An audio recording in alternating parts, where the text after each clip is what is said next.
আব্বা বলো তো আমার বয়স কত? তোমার বয়স 21 হইলি। বলো তো 21 বছরে কি করে? 21 বছর বয়স হলে শিক্ষিত সালপাল কাম কাজ করে, চাকরি বাকরি করে। এখন তোমার প্রতিষ্ঠিত হতে হবে, বড় হতে হবে। শালাক বুঝাতে পারতেছি না, আমার বিয়ের বয়স হয়ে গেছে। আব্বা বলো তো এখন কি কাল?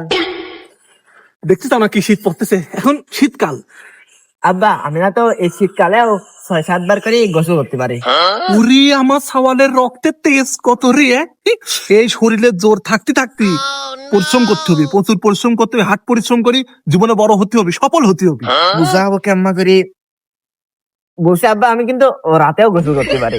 রাতে গোসল করবা কে? সারাদিনে কাম কাজ সারিয়েছি, দিনের বেলা গোসল করলে হবে না, একবারই গোসল করি। তুমি মেলা রক্ত গরম তোমার, আমি বুঝেছি। যাও, ভালো একটা কাম দেখো, পরিশ্রম করতে হবে, প্রচুর পরিশ্রম করতে হবে, না বাপের সাহায্য করবা, হ্যাঁ?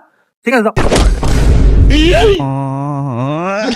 বালিক বুঝাতেই পারতেছি না যে আমার বিয়ের বয়স হয়ে গেছে, বিয়ে দিতে হবে। মলাম